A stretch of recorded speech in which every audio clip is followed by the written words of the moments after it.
This is Business Decoded podcast with Ronnie Spellman. An informal chats with top business moguls as they share their stories of failure and success in a fun and relaxed way. Get entertained, educated, and unlock the secrets to success. Welcome to Business Decoded with Ronnie Spellman. I'm excited to have another wonderful friend, Sarah Lamb, join our program. She's a real estate broker and director of urban retail at Davis and Bogle. Sarah, welcome. Thank you for having me. We've been talking a lot and meeting a lot because you helped me on a program recently that we jointly managed, and you were incredible to work with. Oh my gosh. I'm happy to have you on the program, and we've been attending a bunch of events together. I know one of our first occasions was an event with the Cowboys in one of their main meeting rooms. And we were there with Jerry Jones, and I had a chance to talk to you, and then we've done a couple of other events together. I'm excited to have you on the program. Yes, thanks for having me. Yes, we met in the War Room, isn't that right? We did. Well, we met in their they don't call it their war room, though. It's their draft room. Draft room. That's right. Yeah. Draft room. So that's where all the big deals happen when people are coming into the NFL. But no, you're a successful real estate broker. You grew up in California, I hear. That's right. Yeah, tell us about your journey from California to Texas and what you do now. I hear you make some really big deals here in the Texas I try area. to. So I was born in Georgia. I grew up... Born in Georgia? Yes. Okay. What part of Georgia? Marietta, Cobb County. Oh, fantastic. Lived there until I was 3 and moved to California. I actually grew up in a small town called Los Gatos. It's in the Bay Area. I was fortunate. I grew up two doors. I was in Los Gatos a couple years ago. The girls and I drove out there to Los Gatos. And we stayed for about a week or so, week and a half. It's great. It's a small little, the town is 30,000 people. It's just a stone's throw from San Jose and from Silicon Valley. And I was fortunate. I grew up 2 doors down from my grandparents. Oh, that's cool. Yes. So how did your family end up in Georgia to begin with? My mom was married in California, and they decided followed work out to Georgia. And then my grandfather ultimately retired from IBM at 55 and retired in California. Okay. And my mom had grown up a bit in Los Gatos. So ultimately, we found our way back to California and the town that she went to high school in, and ended up living 2 doors down from my grandparents. When I drove out to California, again, right in the middle of COVID, it was a great family trip. I took the girls to Alcatraz. Oh, yes. I thought this would be interesting. So we did. We spent the entire day there, and I think they were fascinated by it. Yes. Did you do the full tour? We did. Isn't that incredible? It is absolutely incredible. I still want to know what happened to the people that escaped. They don't know. We'll never know. I met a person when I was there. We walked the pier, San Francisco Pier. And there was a lady that swam they have swimming competitions now to Alcatraz, so I guess it's not that big of a deal. She had on a wetsuit. Yes. But everyone talks about there was no possibility those people that left the prison would survive because the water's so cold and choppy. Sure. And people do it as a sport now. They do. What do they call them? Like the polar bear competitions? It's so crazy. Now, have you done that? Oh, no. You're tough. Oh, no. I'm not much. I can swim. I'm not a good swimmer, though. But I also think, what did they say also? Maybe potential of sharks getting them out there too. Right. That absolutely. Yes. So how did you get from there to Texas? What was it like growing up near Silicon Valley? It was great. The town is very small. It's almost similar to like Highland Park, if you will. Okay. Very safe little small town. Growing up, it was great. I actually could ride my bike to school. Oh, very cool. It was one of those situations, where it was so safe that, you come home when the street lights turn on, right? You get $1 and you hop on your bike and you go down to 7-Eleven and see how much candy you can get, and you ride over to your neighbor's house. So I stayed up in the mountains in Los Gatos, and every morning we wake up to deer in the yard. Yes. It was just amazing. It was so tranquil and peaceful. And you think people think of San Francisco area as one community, and it's all urban. It's a beautiful community out there. It is. And it's really similar to, every little town actually touches each other. So, and then you're close proximity to the big cities like San Jose, San Francisco. It was 30 minutes to the beach, probably 4 hours to the snow. So It's That a is great cool. place to grow up. Now, here's what's fascinating as well. I lived in California for 13 years, and I send pictures of me in the snow in California, and people don't believe me. No. They don't believe that it snows in California. No. But also it snows in Texas, which people in California Right. can't believe that you could be in Dallas and it snows a good inch or two every year. That's hilarious. So you graduated high school there, and you stayed in California for college. I did. I went to San Francisco State. In high school, I played field hockey. Did you? Yes. I didn't know that. Yes. So you didn't reveal that to me. Field hockey players are tough. Now I Yes. get it. I played competitive soccer, and then I in junior high, part of PE, they expose you to all these different sports. In Right. California, believe it or not, they actually expose you during PE to archery and field hockey. Wow. And so I really fell in love with field hockey. And then the high school I went to, Los Gatos High School, had one of the best field hockey programs in the state. Interesting. And so I played, I was captain of the JV team my sophomore year. We went to nationals my sophomore, junior, and senior year. We won nationals my junior year of high school. So I tell everyone that sports has a way of creating a level of discipline as an athlete. It gives you structure. It gives you a little bit of the competitiveness you need to make it in business. Mm-hmm. What do you think from a sports perspective? I completely agree. And it also requires you to be good steward of your time, manage your time well. Absolutely. So you went to college and played sports, and then what were you thinking about doing afterwards? So I actually was looking at maybe going to a D1 school on the East Coast and playing field hockey. I had been playing competitive soccer and field hockey year round and a little bit of track and field. I actually got burned out. So I stayed in California, didn't quite know what I wanted to do at that point, and then thought I wanted to go in the dental field. Oh. And then I decided to go into business. So that explains a lot as well, because I was wondering how you reached the Texas State Board of Dental Examiners. Yes. Now, I know that you had an interest. So you were appointed by the governor to this board. That's right. But you also had an interest. I didn't realize that. Yes. I thought I wanted to go the route of the dental field. I did some pre-med courses and actually was a registered dental assistant while I was trying to figure out if I wanted to go the dental school route, and then ultimately decided to go into business. So I think that's probably why the governor ultimately appointed me to that board. How'd you make it into real estate? Tell me about your deals, but how did you get into real estate? Why real estate? That's a good question. So I moved to Texas in 2015. I was blessed to be a stay-at-home mom for a while. Nice. I oversaw a small family office investments focused on real estate, but I really didn't get into real estate until 2019. Okay. I ran for Dallas City Council in 2019, looked at my life after my campaign, and one of my supporters actually happened to be a partner and a founder of a commercial real estate firm. And when you run for office, you start looking at your life and looking forward instead of looking back, because it certainly exposes you to different opportunities and different people. And after my campaign, I was looking at two different opportunities to go and run the Susan G. Komen Light the Night campaign for Dallas on the fundraising side, which had like a nice salary to it and really kind of put to work my fundraising abilities. And the other was to jump into commercial real estate at the Retail Connection. One of the partners of the firm asked me if I wanted to try my hand in real estate. Wow. During my campaign, I'd knocked on over 2,000 doors. So that's what it kind of takes to be successful in commercial real estate. Now, I know we don't talk about politics a lot here, but I appreciate the amount of effort it takes to run a campaign. How many pairs of shoes did you go through to walk? Oh my gosh, a lot. But probably 3 pairs of shoes, and I think I probably lost 10 pounds knocking on doors.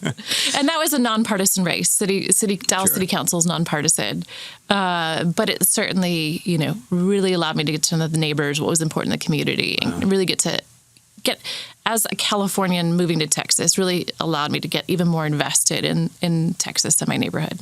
So I was telling the producer of the show earlier today, I received a text from someone that I know well that evidently one of our early podcasts has become quasi-viral within his industry. I didn't tell him about the podcast, so he's texting me because it's going around his office. And then he's thinking, I know this guy, and he reaches out to me and says, this has become kind of a viral with our management team.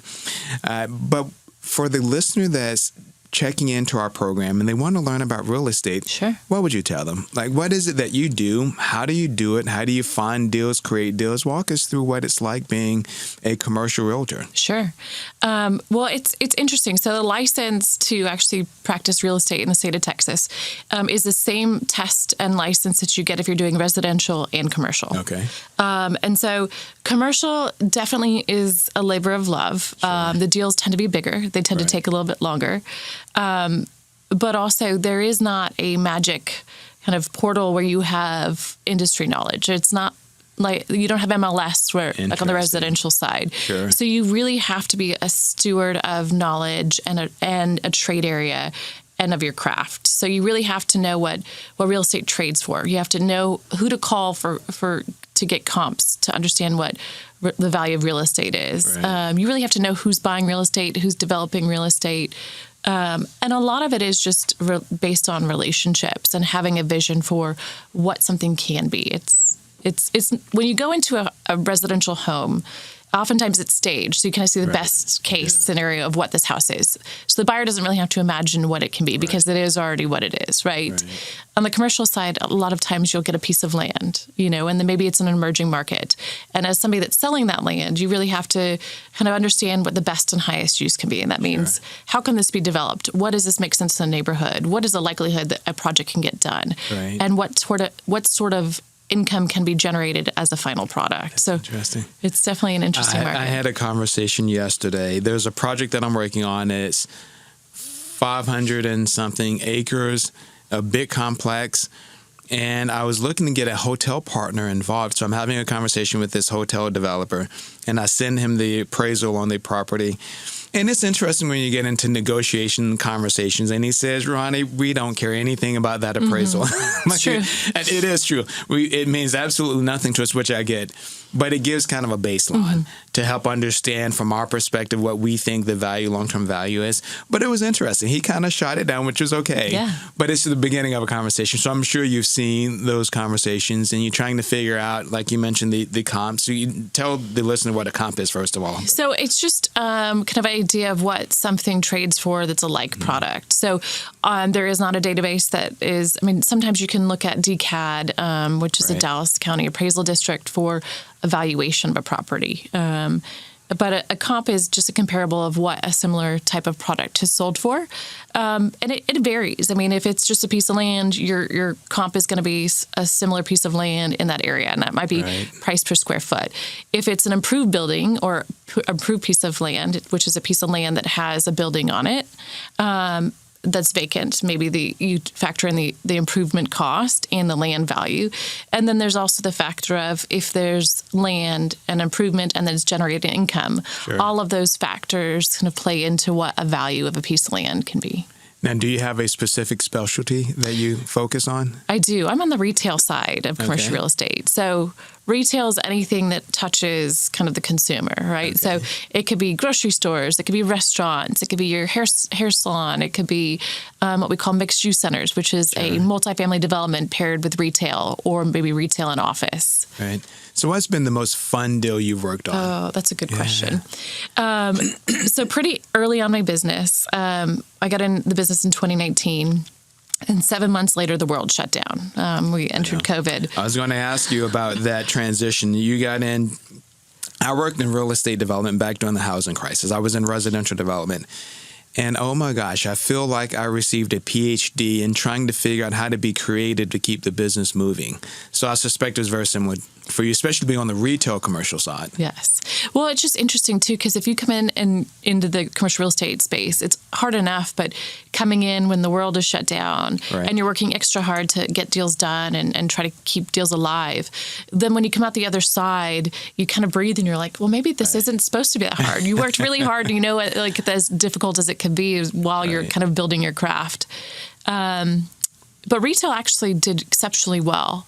Okay. Retail and industrial during COVID and coming out of COVID. Interesting. And then I'll get back to in a second the best deal I've worked on. But office is still struggling. Multifamily development is now starting to kind of pick back up because of interest rates. That has an impact on our ability to develop. But, the retail and the industrial side, the office space and multifamily always used to be kind of the darling of commercial real estate. Right. And then during COVID, what really came out was people are ready to go out and eat. People were tired of cooking and would order delivery, right? People are ready to show up and support retail and restaurants. And so we really saw just a huge kind of resurgence of people and wanting to get back to their neighbors and meeting in restaurants. And then on the industrial side, we saw really it kind of take the industrial rates are almost close to retail now, which is unheard of, because we saw a lot of people during COVID, ordering a lot of things delivered to the house because they couldn't go to the grocer or didn't want to be exposed to the public. And so now industrial people want to get a little bit closer to the urban core. So we're seeing a big investment from our Fortune 500 companies on the industrial side. So I believe you work with, so you have your favorite project, so you have to definitely tell us about it, but you've worked with some big names as well in your industry, from I think JCPenney to Luby's and some of the others. Yes. But tell us your favorite first. Okay, so my favorite, so 7 months into the business, the world shuts down. I'm driving around looking at real estate, and I live in East Dallas, and there's a Luby's on Mockingbird, East Dallas. So it's in between Skillman and Abrams on Mockingbird in East Dallas. And I'm driving by, and there's one of the little monument signs out front, and it says, "We are closed." Oh.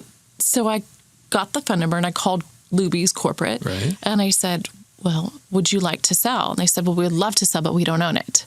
And I didn't know who would be the buyer at this time, but I knew it was probably a really good piece of real estate. It was on 2 acres in East Dallas, with a restaurant on it, and so the owner was actually the Catholic Church, St. Thomas Aquinas. Oh, interesting.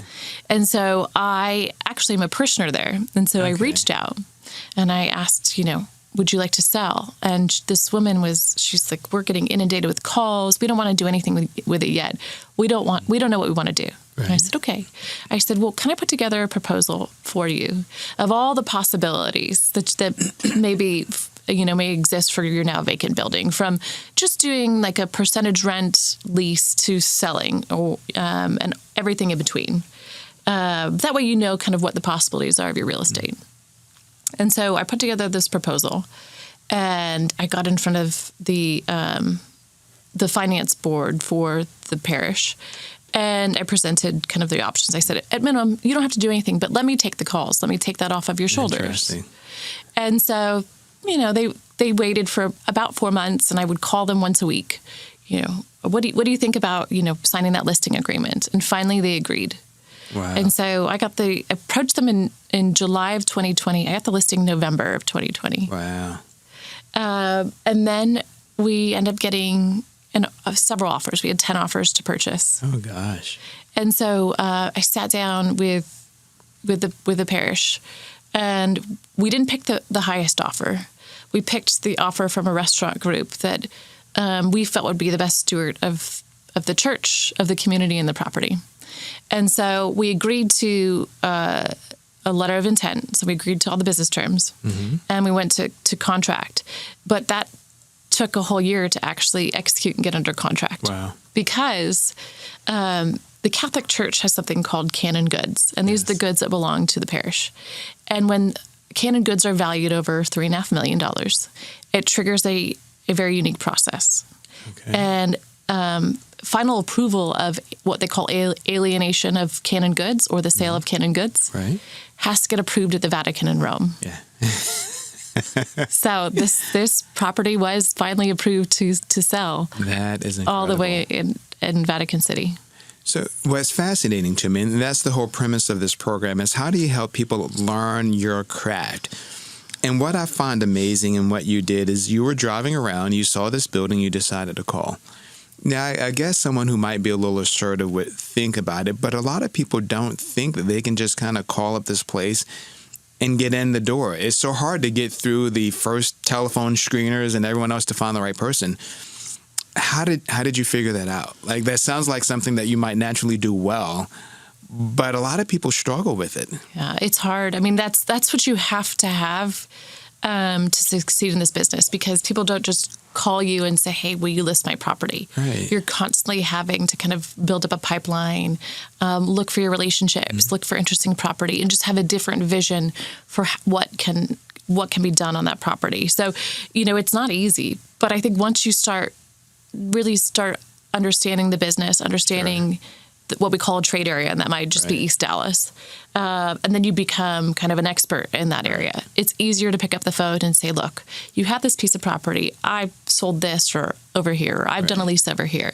Please let me at least engage with you and talk to you about all the opportunities for your property. But the industry is competitive. There are a lot of people in that industry. How do you set yourself apart, though? Because what you said is absolutely right on, but so everyone is sold a building or two here or there, so they might have a nice portfolio to share. But how does Sarah set herself apart? How did you get them to convince you, or how did you convince them to allow you to represent the property? Because they were getting so many calls already. Sure. That's pretty special. That's a good question. I think a few things. I mean, I think that a lot of people, especially if you have a Catholic church or you have somebody that's invested in a piece of real estate for a long time, they're kind of afraid of the unknown, right? They want somebody that's going to they can trust, that represents their best interest, right? So for the Catholic Church, it wasn't just about making the most amount of money possible. It was, if we sell this, they're going to first of all be our neighbor because they own the whole block. There's a school next to it. But we also want to be able to look at our parishioners in the eyes and say, we made a good decision for the community. Very true. So when I approached them, it was, I'm very involved in East Dallas. I live in East Dallas. I'm a parishioner. Right. I've run for city council, right? So it's about, let's not just get the best price for you, but let's find the best steward of your property, of the community that also represents the values of the Catholic Church. So you mentioned values just there in your statement. But the other piece that I think you alluded to was building that rapport and trust pretty quickly. Mm-hmm. So you're able to build that. How do you go about creating that sense of trust? Because in business, you run across really great people and then people that might not be so wonderful, but you're able to establish that level of trust at a church, right? Which is, I would think it's pretty hard. Yeah, it's not easy. But I also feel that if you are direct and realistic about your approach and what somebody has, I think they tend to trust you, right? And so I know there's people that negotiate with deals and they may want to get $5 million and then they take it out to market and say, I need $6 million. And then they love to haggle. I will sit there and say, look, this is what we're asking. This is where we realistically need to be at. Let's work together and find a way to get there. And I think that when you start transacting and you have a proven track record. I've done a lot of deals in East Dallas that have been a lot of local mom and pop restaurants. So I think when you can sit there and point to, I've done this restaurant deal and this is doing really well and it's just local East Dallas folks that are running that. Or I've done this hair salon here and I represent the tenant. I think if you have a proven track record of kind of what you've kind of helped build in the community, it does make it a little bit easier. What's intriguing to me in listening to your description is, before we began the podcast, you mentioned to me, Ronnie, you can ask me anything. I'm an open book. And I think that resonates with people well when they realize that you're there to share information. Mm-hmm. They feel like they can trust you. Yeah. Now, why mom and pops? That's kind of a unique space to be because generally those are going to be smaller deals. That's right. Well, that's why I got into retail. I kind of fell in love with, especially Dallas is unique. Almost every neighborhood you look at has their little town square. Sure. And so I got into retail because I felt like it was a way to kind of help build our little neighborhoods and communities. Interesting. In the commercial real estate space, some types of industries within the industry tend to have a bad reputation, right? They only care about the bottom line. They're only coming to bulldoze neighborhoods and build, big high rises. And so retail is something that I can kind of look at and, I want to put in restaurants in my neighborhood that I would actually want to frequent. And so it's kind of what I do. And also focusing on Dallas and the urban core, I sit on a zoning board for the city of Dallas, Board of Adjustment. So I have definitely a different appreciation and understanding of the nuances of how we can develop as a city based on our development code.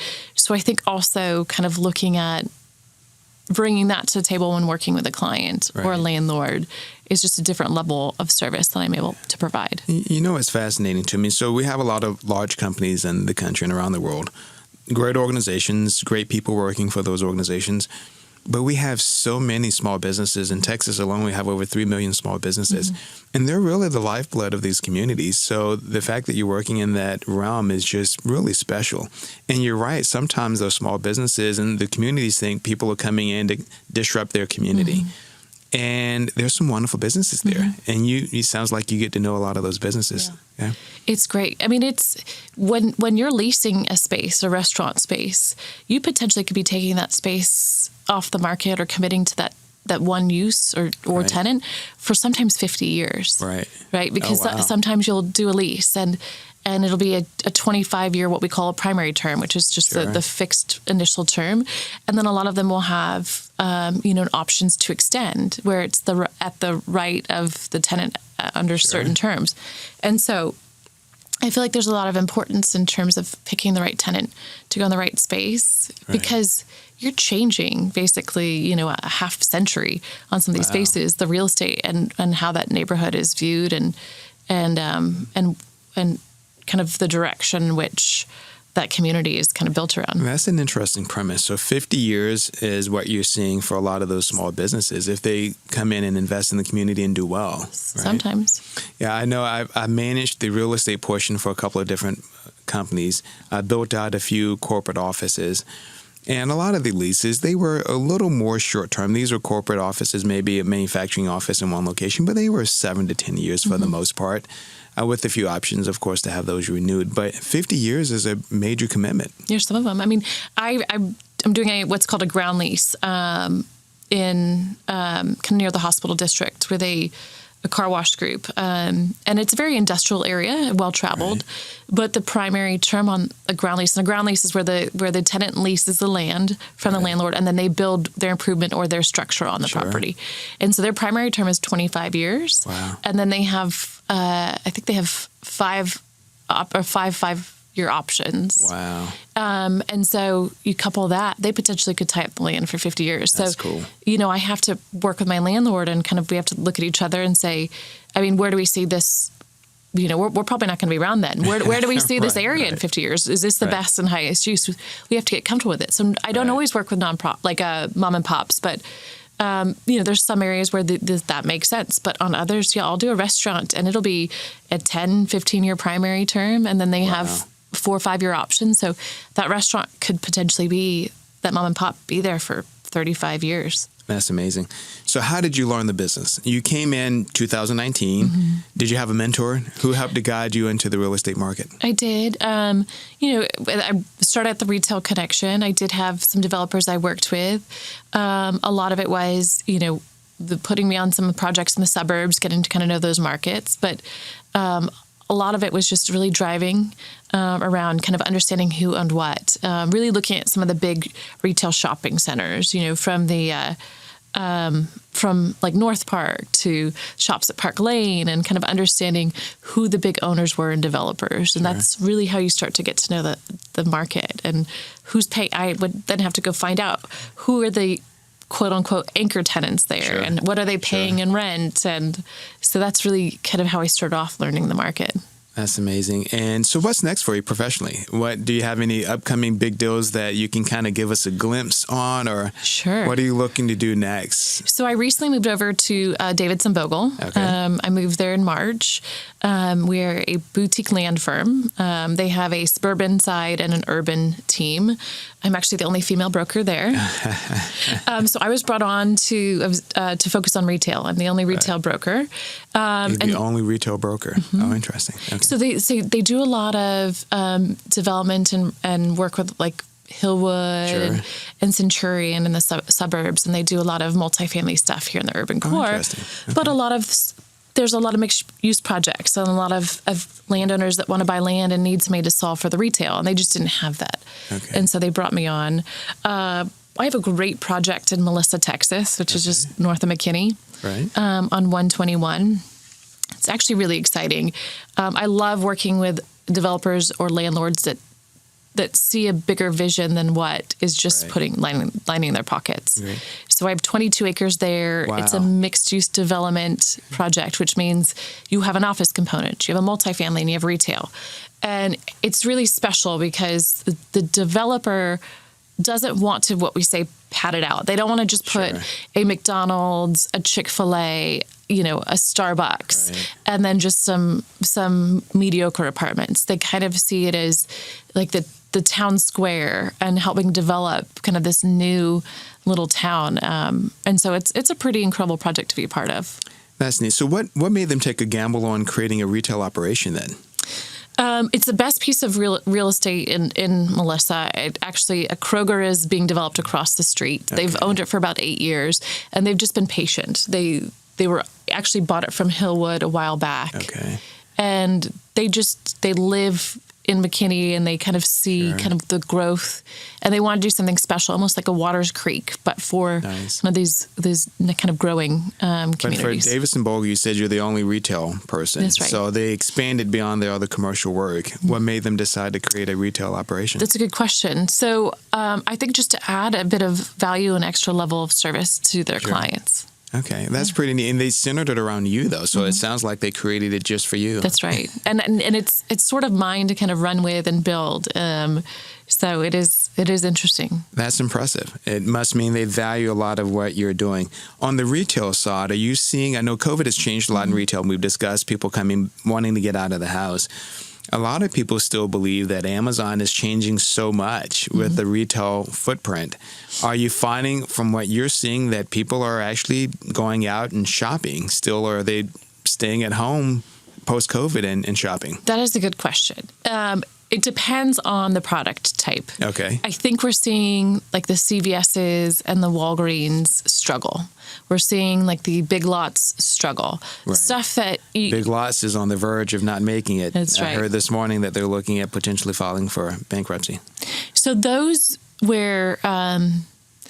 those product types where it was supposed to be where you can kind of stop in and get your prescriptions and pick up your toilet paper, and a very unique product type where it's really, there's nothing that what we say can backfill that product. So like it's built just for those uses.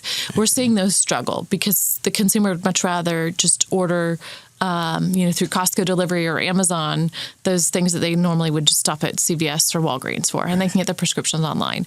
Now, with that being said, the consumer does want that shopping experience when it comes to like clothing and other items, right? So you're seeing groups like Alo and Lululemon and Mango and all of those retailers really see a surge. And then you're also seeing kind of what was used to be viewed as kind of that far reach product that was only in like specialty malls, like Ulta and Sephora. Right. You're seeing them wanting to look at my project in Melissa, right? Interesting. So you're seeing those kind of the model change where the consumer doesn't want to just buy their makeup or their workout clothes online. They want to go into the store and have that experience. So we are seeing more brick and mortars. So we're at the end of our show. What Business Decoded tips would you give someone looking to get into retail or just looking to be in business? What are Sarah's Business Decoded tips? Oh, gosh. I would say your relationships are always the most important kind of foundation in business, and especially in commercial real estate. So I think just really develop your network. Handwritten notes go a long way after every transaction. Handwritten note and a nice gift sent to a client. And really having thoughtful relationships is the foundation. Sounds like that's been a huge benefit for you to transition out of running for office, being a stay-at-home mom, to being the guru in retail commercial properties now in a fairly short period of time during a pandemic. That's right. Right. Well, congratulations to you. Thanks for joining us on Business Decoded. It's been a great conversation. Thank you for having me. Yeah, thank you. Thank you for listening to Business Decoded podcast with Ronnie Spellman. Please be sure to subscribe and share and stay tuned for more incredible Business Decoded episodes.